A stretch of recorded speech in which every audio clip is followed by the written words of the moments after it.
Hello guys, welcome back to Creator's YouTube channel. As promised in the previous video, today we're going to dive into the practical side of storage indexing. In this tutorial, I'll show you how to enable and disable storage indexing step by step. If you're new to this tutorial, I recommend you to check out our previous video, linked above, where we explain what storage indexing is and how it works. Thank you. So, let's dive into the video. In this video I am going to talk about disable and enable storage indexing and using indexing options. So, let's start with disable and enable storage indexing. For this demonstration, I'm using a Windows Server 2019 machine, but the process is similar on other Windows systems too. Let's get started. First, let's open File Explorer. You can do this by pressing Windows key plus E on your keyboard or by clicking the File Explorer icon from the taskbar. Once it's open, navigate to the drive or folder where you want to enable or disable indexing. Step number 2. Right-click on the drive or folder you want to enable indexing for. In my case,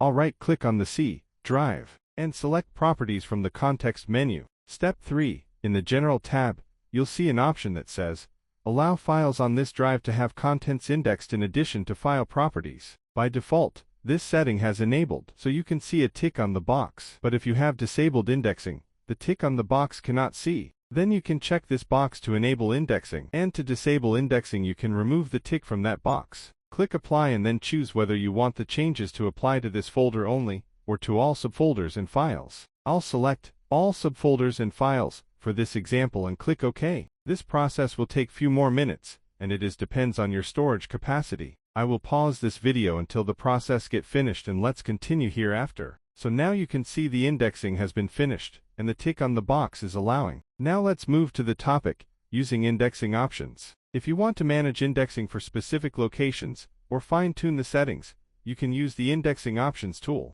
Here's how. First, press Win plus S, type indexing options, and hit enter. From here, you can add or remove folders from the index by clicking Modify as your requirement. As in the previous topic, I have enabled indexing for my entire C driver, so I am not going to make any changes here and close this window. Next, for more advanced configurations, click Advanced to set specific file types, or rebuild the index if needed. This tool is especially handy if you want to control what gets indexed without enabling or disabling indexing for an entire drive. And that's it. You now know how to enable and disable storage indexing on a Windows machine, and even customize it using the indexing options tool. Whether you're managing a server or just tweaking your personal computer, these steps will help you optimize your system's performance and search capabilities. If you found this tutorial helpful, don't forget to give it a thumbs up and share with your friends and colleagues. Subscribe to the channel, Creator, and hit that bell icon for more tech how-tos. Got questions or suggestions for our next video? Drop them in the comments below. Thanks for watching, and I'll see you in the next one.